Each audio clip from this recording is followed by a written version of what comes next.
The Silent Hill 2 remake is upon us, and by most accounts it's a resounding success. More experienced gamers, like myself, are extremely happy to see the Silent Hill franchise back on the map. I have a problem though.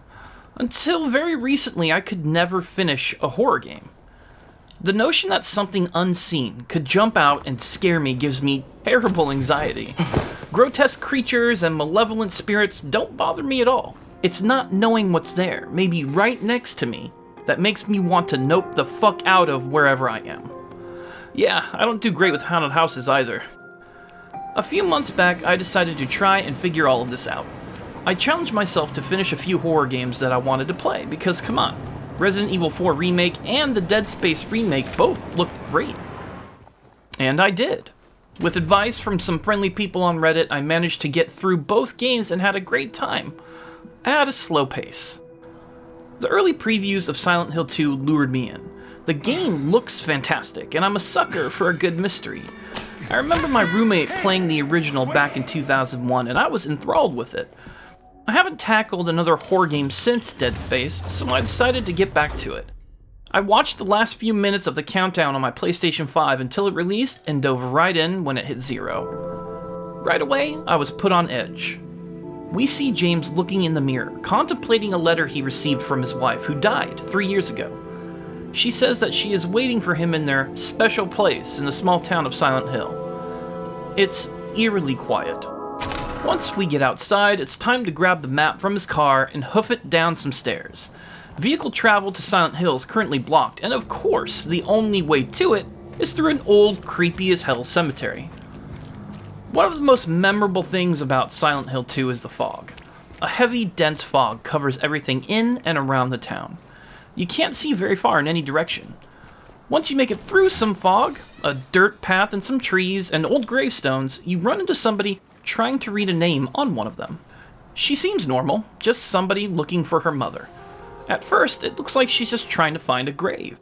But after a short conversation where James asks if he's on the right path to Silent Hill, I'm not so sure. She doesn't talk about her mom in the past tense at all.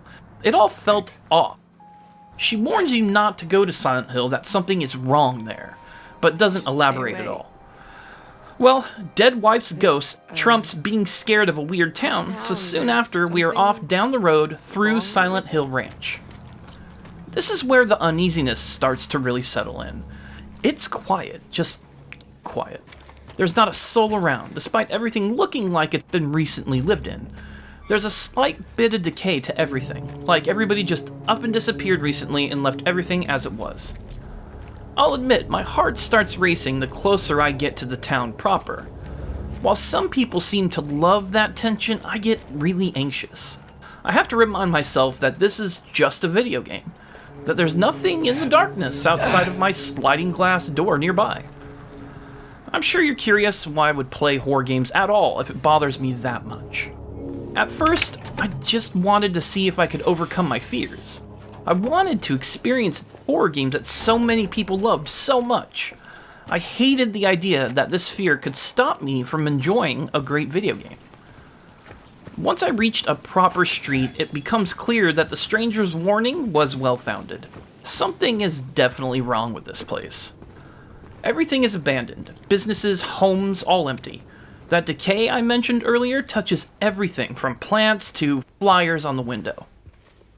James's wife didn't leave a specific location in her letter, so that means we need to comb through the streets for any info or clues. It takes a little while until you encounter your first enemy. I've got to say that Silent Hill 2 has absolutely unnerving creature design. This early in the game, you only come across two different types. One is like some sort of nightmare mutant cockroach that skitters on the floor. It can be easy to miss, but be careful, it can damage you. But the other one though, poof. As you can see, it's somewhat humanoid. It looks as though its arms are trapped under its skin. There's a vertical mouth where the face should be.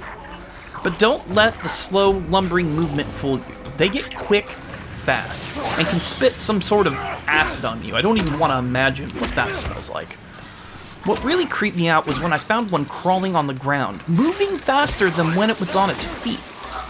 Absolute nightmare fuel. I feel like I've been able to dull the edge of my anxiety when it comes to horror games.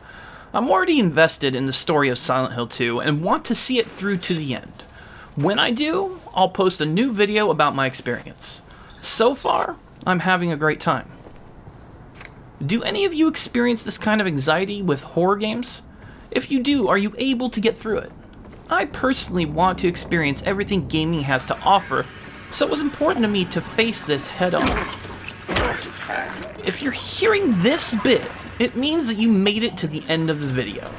You, my friend, are a charismatic connoisseur of the arts, with intelligence and charm to spare. You see all those icons below the video? Clicking or tapping on those really helps a small channel like mine. You'd be helping a really tired middle-aged dad dream of a day where he doesn't have to crunch numbers for a living.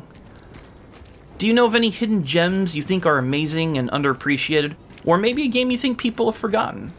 Let me know in the comments and I might make my next video about it. I'm always looking for my next favorite game.